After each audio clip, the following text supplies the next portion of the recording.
আপনাদের সামনে কথা বলতে এসেছি। হঠাৎ সেনা শীর্ষ কর্মকর্তাদের আবারও বিদায় করা হচ্ছে কেন? খবর পাওয়া গেছে যে বাংলাদেশ সেনাবাহিনীর শীর্ষ পর্যায়ের গুরুত্বপূর্ণ রদবদলের সিদ্ধান্ত নেওয়া হয়েছে 5 আগস্ট পরবর্তী সময় 2024-এর। সেই সময়ও সেনা শীর্ষ কর্মকর্তাদের লেফটেন্যান্ট জেনারেল, মেজর জেনারেল বেশ কয়েকজন যারা বাংলাদেশপন্থী ছিলেন, মুক্তিযুদ্ধপন্থী ছিলেন এবং তাদের আওয়ামী লীগ ট্যাগ দিয়ে তাদেরকে অবসরে পাঠানো হয়েছে। আবারও বেশ 1.5 বছরের মাথায় এসে যারা মুক্তিযুদ্ধের পক্ষের সেনা কর্মকর্তা এবং তাদের মূলত সোজা কথা যদি বলেন আওয়ামী ট্যাগ দিয়েই তাদেরকে অবসরে পাঠানো হচ্ছে এবং সেনার শীর্ষ পর্যায়ে জামাতপন্থী কিংবা পাকিস্তানপন্থী কর্মকর্তাদের দিয়ে ভরিয়ে ফেলানো হচ্ছে। শীর্ষ পর্যায়ে আছেন কয়েকজন, কিন্তু যারা আছেন মুক্তিযুদ্ধপন্থী, বাংলাদেশপন্থী তাদেরকে বিদায় করা হচ্ছে। সেনাবাহিনীর chief of general staff CGS lieutenant general Mizanur Rahman Shamim এবং ঢাকার ন্যাশনাল ডিফেন্স কলেজের বর্তমান commandant lieutenant general Mohammad Shahinul হককে অবসরে পাঠানো হচ্ছে। তাদের স্থলে সশস্ত্র বাহিনী বিভাগের principal staff officer PSO lieutenant general SM. Kamrul হাসানকে সেনাবাহিনীর নতুন চিফ অব জেনারেল স্টাফ হিসেবে নিয়োগ দেওয়া হচ্ছে। একই সঙ্গে সেনাবাহিনীর quarter master general QMG lieutenant general Mohammad Faizur রহমানকে সশস্ত্র বাহিনী বিভাগের নতুন প্রিন্সিপাল স্টাফ অফিসার হিসেবে দায়িত্ব দেওয়ার সিদ্ধান্ত হয়েছে। কোয়ার্টার মাস্টার জেনারেল কিউএমজি হিসেবে আর্মি ট্রেনিং অ্যান্ড ডক্ট্রিন কমান্ডের লেফটেন্যান্ট জেনারেল মোহাম্মদ মাইনুর রহমানকে নিয়োগ দেওয়া হবে। প্রধান উপদেষ্টার কার্যালয়ে একটি নির্ভরযোগ্য সূত্র বিষয়টি নিশ্চিত করেছে। সংশ্লিষ্ট সূত্র জানিয়েছে, এই রদবদল প্রশাসনিক ধারাবাহিকতা বজায় রাখা এবং সশস্ত্র বাহিনীর কার্যক্রম আরও গতিশীল করার অংশ হিসেবে করা হচ্ছে। সেনাবাহিনীর অভ্যন্তরীণ কমান্ড কাঠামোয় এ পরিবর্তনকে নিয়মিত ও প্রাতিষ্ঠানিক প্রক্রিয়ার অংশ হিসেবে দেখছেন সংশ্লিষ্ট মহল। শিগগিরই এ বিষয়ে আনুষ্ঠানিক প্রজ্ঞাপন জারি হতে পারে বলে জানা গেছে। নিরাপত্তা বিশ্লেষকদের একাংশের মধ্যে আলোচনা চলছে, এই নিয়োগগুলোকে কেবল পেশাগত বিবেচনায় হচ্ছে নাকি এর পেছনে আদর্শিক বা ভূ রাজনৈতিক পছন্দ কাজ করছে। সেনাবাহিনীর ভেতরে কামরুল হাসান ও ফয়জুর রহমান এই দুই কর্মকর্তা আদর্শিকভাবে জামাতে ইসলামী ও পাকিস্তান কেন্দ্রিক মতাদর্শের অফিসার হিসেবে পরিচিত।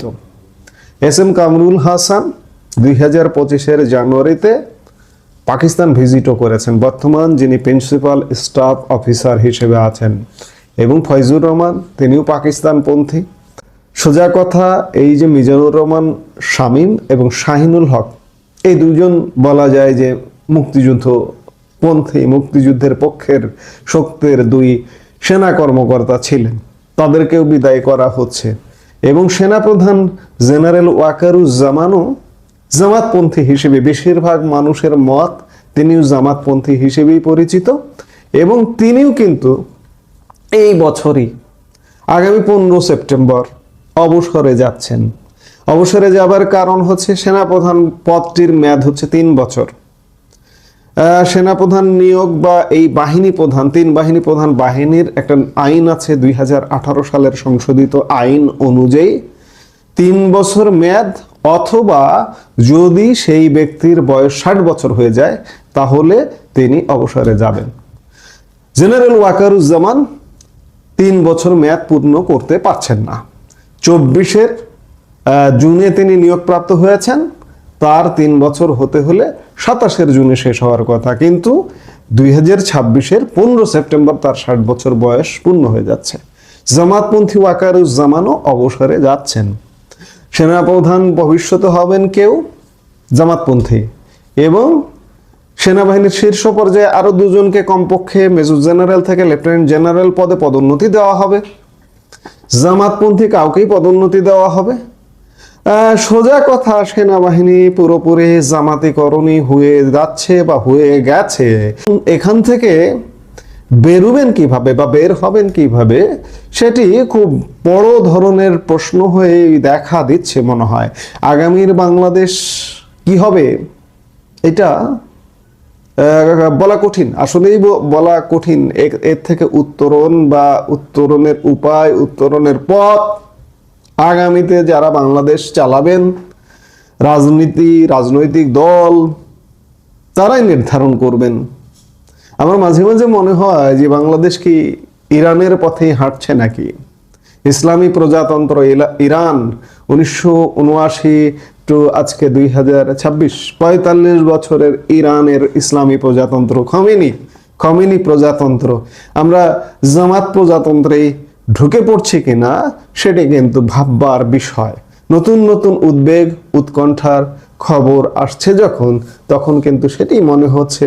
আমরা ইতিমধ্যে নানা আলোচনায় আলাপও করেছি যে জামাতি হয়তো ক্ষমতায় যাবে, ছাত্র সংসদ যেভাবে দখলে নেওয়া হয়েছে, ক্ষমতা কাঠামোতে জামাতও দখলে নেবে।